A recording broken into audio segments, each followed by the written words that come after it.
It's quiet. Too quiet. 2025 is almost over, and you know what that means. We are one step closer to the BTS comeback tour. This is not a drill. I repeat, this is not a drill. Hey y'all, welcome back to my channel. I'm Joy, and as always, Yoongi made me do it. Today, I will be going over ticketing tips for the BTS comeback tour in 2026, but with a twist. Instead of just listing generic advice, I'm sharing lessons I learned from the actual shows that I've attended. Full disclosure, I haven't been to an OT7 tour yet, but I have survived 3 ticketings for BTS solo tours, Yoongi, Hobi, and Jin, and each one taught me something different about the ticketing process. After these stories, I'll hit you with lightning fast general tips for the 2026 tour. So let's get into it. We're going in chronological order, starting with Yoongi's D-Day tour. Tip number 1, get the Army membership. Like, seriously. There are 2 phases of Ticketmaster sales: 1, the Army pre-sale, and 2, the general sale. And honestly, your best chance at getting BTS tickets is through the Army pre-sale. General sale is basically whatever seats are left, if there are any left. More on that later. To qualify for the Army pre-sale, you need to have an active BTS Army membership. Now, confession time. When Yoongi announced his tour on his live, I genuinely did not know memberships were a thing, even after being in the fandom for over a year and a half. I bought one immediately, though. There are 2 options: the basic membership and the merch box membership. I went with the basic $22 one because it was cheaper and I didn't need the extra merch. And later on during Hobi's section, I'll talk about the very important lesson I learned about US versus global Army memberships. But truly, I cannot emphasize this enough. Yoongi's ticketing did not even make it to the general sale because all the tickets sold out. That's how high the demand was. So please, please, please get the membership, or make sure you renew yours if it's expired. Memberships only last 1 year, and if yours is not active, you won't be able to register it on Ticketmaster for pre-sale. Also, keep in mind, Weverse and Ticketmaster have a specific window where you must link and register your membership for presale eligibility. If you've done it correctly, you'll see a confirmation screen on Weverse. Tip number 2, create a calm ticketing environment. I'm not going to lie to you, ticketing is stressful. Like heart racing, palm sweating, questioning your life choices stressful.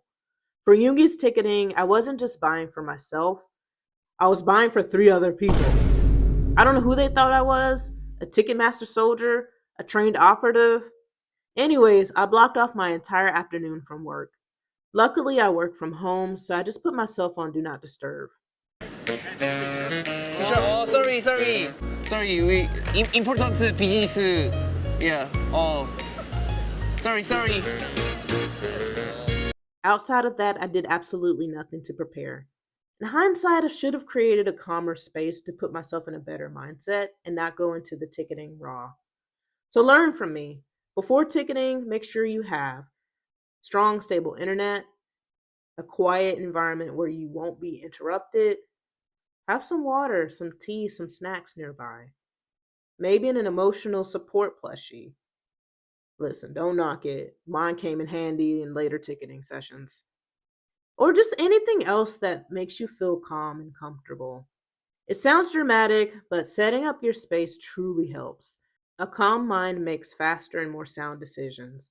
And trust me, when you're staring at that marketplace fighting for tickets, you want every possible advantage. Tip number 3, stay in the marketplace until Ticketmaster drags you out. When the ticket queue opened, I got the dreaded 2,000 plus people ahead of you. I waited more than 45 minutes in the queue. The wait was agonizing. When I finally got in, the seats were sparse. Everything I clicked on ended up being taken.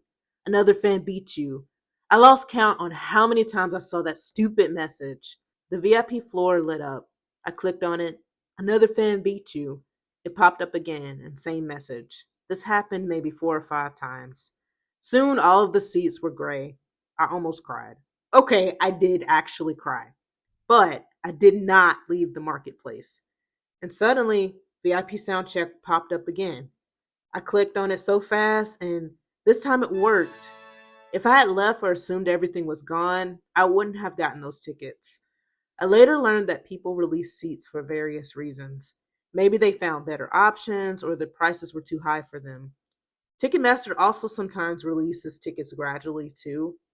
The only time you should leave the sale is when Ticketmaster explicitly says that the venue is sold out. Tip number 4: book a hotel before you even have tickets. With 4 VIP soundcheck tickets, I instantly was my group chat's hero. Now that I got tickets, it was time to book a hotel. I looked online for hotels near Prudential Center in New Jersey, and everything nearby was gone. Every last room. I had to stay way further out than I wanted. So, another tip that I have is to book a hotel as soon as the tour dates drop. Make sure that the hotel reservation is refundable. You can always cancel if you don't get tickets, but at least you're covered if you do. Please don't be like D-Day era Joy. My next show was Hobi in Chicago this year. Tip number 5: pay attention to membership rules. This is where things got messy for people. Some US fans bought the Global Army membership, but to participate in the US presale, you needed the US specific membership, and vice versa for the international shows. A lot of people were upset because they didn't realize this. Thankfully, I had the US membership and planned to see a show in the US, so it didn't really affect me, but I did almost consider renewing with a global membership. So for the 2026 tour, please read every single line of the ticketing instructions. Things change each tour. Tip number 6: ticket with a support group. I ticketed alone for Yoongi, and that was pretty difficult. For Hobi, I ticketed with my best friend, and the difference was night and day. We were not in the same room, but we stayed on the phone the entire time. Waiting room, queue, marketplace, everything. Having someone to talk to kept me calm and kept me focused. We also went in with a clear plan: our agreed upon budget, our preferred seating, who would buy if one of us got the better queue number. And yes, we absolutely celebrated like we won the lottery the second we saw the confirmation screen for our tickets. If you don't have someone to ticket with, online support works too. Reddit's Bonton and BTS 7 subreddits were incredibly helpful. People share real time experiences, instructions, and updates. It makes a huge difference not to feel alone when buying tickets. Tip number 7: use one tab per show date. If you're open to multiple days in the city, open one tab for each date in your browser. But do not open 2 tabs for the same date. Ticketmaster will assume you're a bot and kick you out immediately. My best friend and I each opened tabs for both Chicago dates. That gave us 4 chances to get a good queue number. Whoever got the best number would be the one to buy. In our case, I got the best number. Ticketmaster was actually nice to me for a change. I was under 1,500 for one date and under 1,000 for the other. We had tickets in less than 10 minutes. It felt almost too good to be true, especially after what I went through with Yoongi's ticketing process. Tip number 8: VIP isn't everything. I know, it sounds blasphemous, but hear me out. For Hobi, we chose non VIP seats, 200 level and second row. We paid under $550 total for both tickets. And honestly, I think that this may have been my favorite concert experience of the 3 tours I attended. VIP is incredible, but it's also expensive and limited. If you can't get it or if it's not in your budget, it does not mean your concert experience will be any less magical. Trust me. My friend is way more financially responsible than I am, and she strictly said no VIP. No. I physically felt pain when I saw VIP tickets available. But looking back, I'm glad we didn't cave. It grounded my expectations for the BTS comeback tour. I know now that even if I don't get VIP tickets, I'll still have a wonderful time. Everyone says BTS concerts are magical from any seat, and based on Hobi's show, it's true. The final tour that I attended was Jin's. Now, this one snuck up on all of us. I decided to try for pre-sale last minute and made one of my biggest rookie mistakes as a non-rookie fan. Tip number 9: watch out for dynamic pricing. I ticketed alone for Jin's tour. First mistake. I saw a 100 level ticket. I panicked and I hit purchase before fully thinking it through. Later, I realized I paid over $500 for a seat that should have been about $300. The math was not mathing, so I checked my receipt, and that's when it hit me. Oh no, no, no. I had fallen victim to dynamic pricing. I was so mad at myself for not slowing down. Dynamic pricing basically means Ticketmaster adjusts ticket prices in real time based on supply and demand. The more fans entering the marketplace to buy tickets, the higher the prices climb. So, what that means is that two ARMY could be in the same section, same row, and pay wildly different amounts, simply because their queue number was different. This is why getting through the queue as fast as possible matters. Not just so that you can get tickets, but also so that you can get them for an affordable price. Thankfully, there is a workaround. Ticketmaster has a filter that hides dynamic pricing. Make sure to turn that thing on. After you get at the queue, they're going to show you the most expensive tickets possible, which is not what we want. So you're going to filter right there. You're going to start with all these checked, but you want to make sure you only have the standard adult ticket check. Like this, the official platinum tickets are a scam because these are tickets Ticketmaster set aside and jacked with the price because of supply and demand versus the standard adult tickets are the original price. Now, the most important part, make sure you have top seats clicked. This is what it comes up with, and this was the best seat available at the time, and 150 is much better compared to 500, which is what they would have shown you if you didn't filter. Learn from my mistake and don't give Ticketmaster any extra money if you can help it. I genuinely hope Hive opts out of dynamic pricing for the OT7 tour, but just in case, that filter will be your friend. Tip number 10, be careful with resale. The good news, I ended up getting a VIP ticket for Dallas, Texas, which I had never been. The bad news, I had to resell the other overpriced ticket because I had to travel to a completely different state now. I already knew I wouldn't get all of my money back. Jin's show was sudden, the economy is not the best, and K-pop fans in general were financially exhausted, especially after this year with all the tours. I also couldn't bring myself to sell that ticket to another ARMY for that outrageous price that I paid, so I listed it for less. Even if you list a resale ticket for face value, Ticketmaster still takes a fee, meaning you're getting less back than what you paid, even when you're trying to be fair. Because Ticketmaster is, well, Ticketmaster. But here's the bright side, at least for buyers. Prices can drop dramatically right before the show. I snagged super cheap seats for Jin's first day because demand dipped and people were scrambling to sell.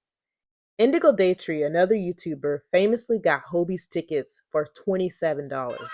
It absolutely happens, especially in big cities like New York City or Los Angeles. Me, I can't really take those risks because I live pretty far away from major cities. I live in a state that K-pop unfortunately forgets about. Here are some tips if you're buying or reselling resale tickets. Use trusted sites like Ticketmaster, SeatGeek, Valid Seats. If you're buying directly from someone, ask for proofs, screenshots, screen recordings, anything. If you're selling, make sure to watermark everything so scammers can't reuse your screenshots. On both ends of the sale, I recommend doing a quick video call. 30 seconds can give you peace of mind and prevent you from losing tickets or money. If you're using PayPal, always, always, always choose goods and services. If someone insists on family and friends, that's a sign to walk away from the sale. And finally, this is a big one. As of now, VIP tickets are not transferable, so do not buy VIP tickets on resale. The only exception is if you know the person very, very well and can arrange time to meet them at the venue. For VIP tickets, you have to show your ID, and if the information does not match, you cannot get the VIP benefits. So that's why the person has to be there with you to show their ID. That's it for my tips that I learned through my concert experiences. Next, I will go over lightning fast general tips for the 2026 tour. Tip number 1, practice navigating Ticketmaster. Yes, I know I talk junk about the platform, but it's a necessary beast. I would recommend getting very familiar with Ticketmaster. Maybe participate in another artist's sale and play around with the buttons. Do not let your first time navigating Ticketmaster be during the Bonton edition of the Hunger Games. Tip number 2, join the waiting room at least 10 minutes early. The waiting room opens about 30 minutes before pre-sale. I usually join right away because I don't like to rush. Being early does not affect your queue number, but it does reduce the likelihood that you'll have sign-in issues or other technical problems. Tip number 3, decide whether or not you'll refresh or not refresh your page before the queue. When the waiting room is about to switch to the queue, there usually is a lag. Some people are very adamant about not refreshing the page and just letting Ticketmaster automatically move them from the waiting room to the queue, while other people hit refresh immediately. Both methods have worked for me, so I honestly don't think it matters. Tell me in the comments if you're team refresh or team not refresh. Tip number 4, save your payment information ahead of time. Before the pre-sale, you're able to add your payment information into Ticketmaster. I would recommend this because it's one less thing to do during the sale. Plus, just given the stress of ticketing, your fingers might suddenly forget how numbers work. I would still recommend having your credit card physically nearby just in case Ticketmaster messes up. Also, you need to enter your security code to finalize the sale. And finally, tip number 5, write down your Army membership number. You'll need it right before entering the marketplace to buy tickets. I would recommend writing it down on a sticky note and keeping it nearby.